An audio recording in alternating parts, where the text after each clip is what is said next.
Assalamualaikum warahmatullahi wabarakatuh. Salam jumpa lagi dulur-dulur.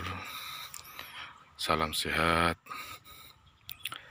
Saat ini kita sedang berada di Gapura Bajang Ratu, atau ada yang menyebut Candi Bajang Ratu. Tepatnya di Desa Trowulan, Kecamatan Trowulan, Kabupaten Mojokerto, Jawa Timur. Di depan itu gapuranya ya dulur.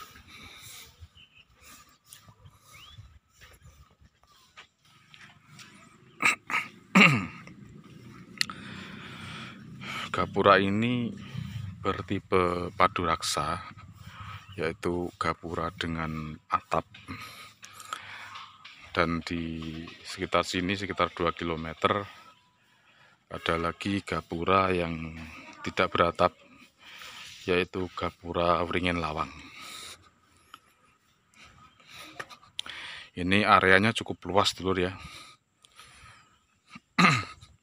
Gapura ini bisa dibilang utuh, jadi masih bisa dibilang bagian-bagiannya masih utuh, meskipun ada beberapa yang mengalami keausan itu ya dulur ya.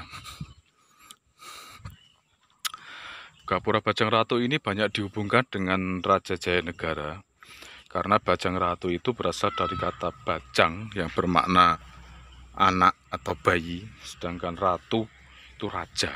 Memang Raja Jayanegara itu menjadi raja ketika beliau masih anak-anak. Nah, ini gapuranya. Gapura ini berorientasi utara selatan, terbuat dari bata merah. Cantik sekali ini tuh ya, ramping, cantik. Dan dilihat dari struktur lokasinya, Pak Rali berpendapat bahwa di sebelah utara dari gapura ini dulu ada sebuah kompleks bangunan yang mungkin sangat penting, karena melihat dari jenis gapura yang seperti ini yang dibangun dengan sangat indah, di mana kedua sisi mata anginnya dihiasi dengan kepala kala. Biasanya kepala kala itu terbuat dari batu andesit, cuman ini terbuat dari bata merah yang diukir gitu ya dulur.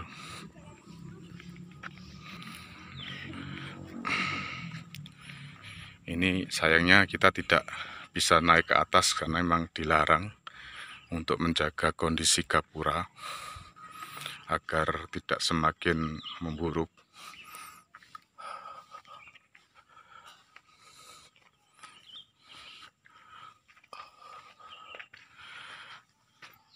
Jadi kemungkinan besar ini dulu ada semacam tembok gitu ya, memanjang itu lur.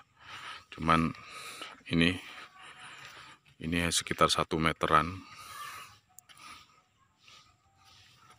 Cuman sekarang sudah roboh, sehingga hanya menyisakan bagian gapuranya saja.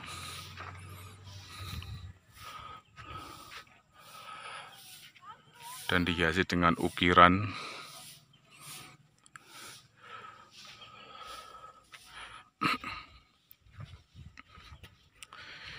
ini. Kita dilarang naik dulu, tapi mungkin kita bisa intip sedikit. Gapuranya sudah diperkuat dengan penopang besi.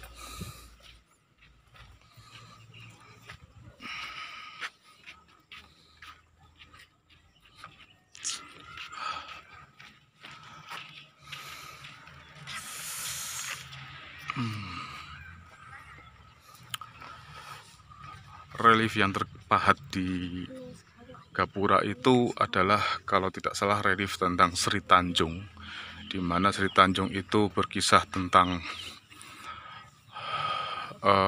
pengorbanan seorang wanita, istri seorang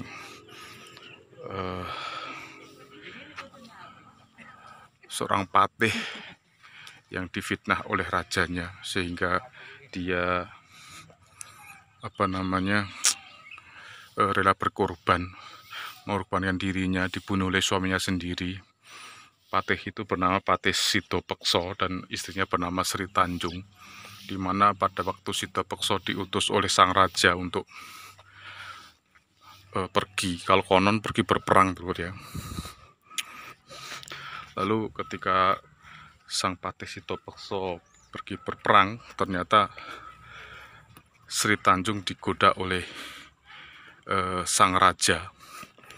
Saya lupa nama rajanya siapa. Dan ketika Sidapeksa pulang dari hasil tugasnya, perangnya, Sri Tanjung melaporkan ke suaminya bahwa dia sudah diraih oleh sang raja dan dirudapaksa gitu.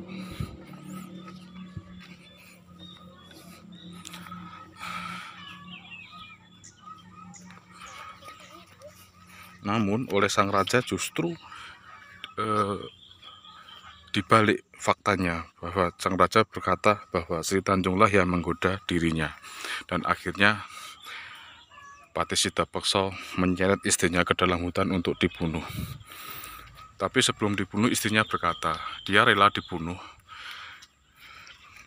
dan dia akan menceburkan diri ke danau, dan jika nanti danaunya berbau harum maka Sri Tanjung tidak bersalah, dan jika daunnya berbau busuk maka Sri Tanjung memang bersalah. Akhirnya dibunuhlah Sri Tanjung oleh Sidapeksa, lalu dilempar ke dalam danau. Dan ternyata danau itu airnya berbau harum. Dan akhirnya Sidapeksa menyesal karena mengetahui bahwa istrinya tidak bersalah. Dan akhirnya itu menjadi salah satu legenda asal-usul kota Banyuwangi ya dulur ya. Legenda Sri Tanjung.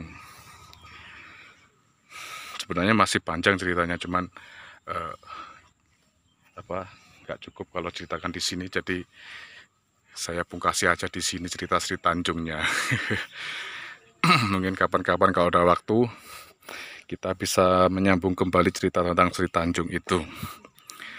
Ini Candi Gapura Bajang Ratunya sangat eksotis ini tuh ya, ramping tinggi.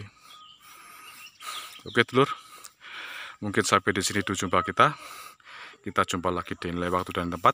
Tetap sehat dan assalamualaikum warahmatullahi wabarakatuh.